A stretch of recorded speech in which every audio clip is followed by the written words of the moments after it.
Is a great free image editing tool you can use. And here's a quick tutorial on taking our card deck graphics or some quote images and how turning them into coloring pages.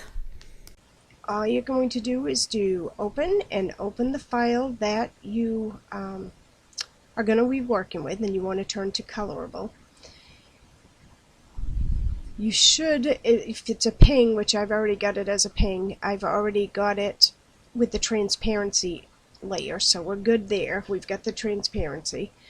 I'm going to select by color, click on anywhere on the white, hit delete on your keyboard, and then select none. Now you have just the text.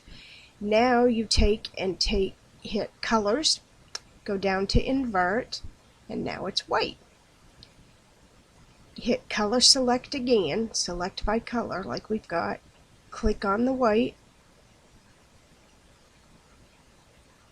there, make sure the dancing ants are there, hit edit, stroke selection,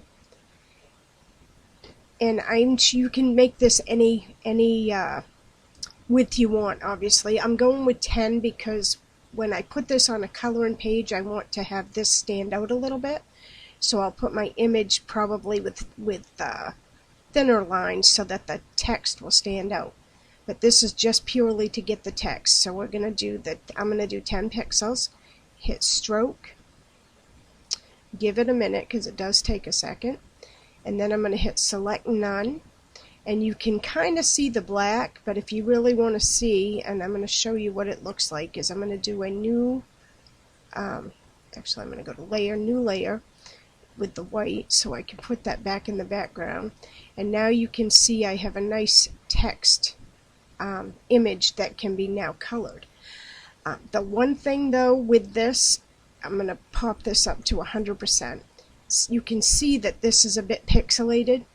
So what I do is then take that, go to Illustrator or whatever vectorizing machine, whatever vector software you're going to use, and vectorize this image.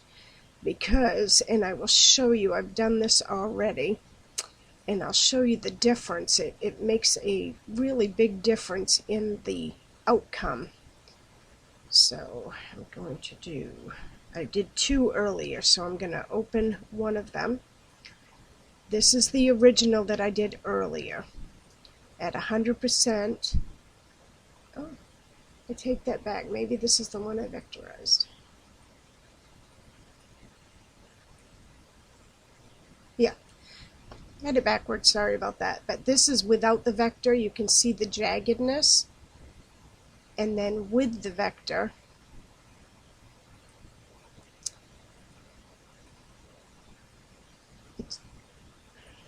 get it to 100%.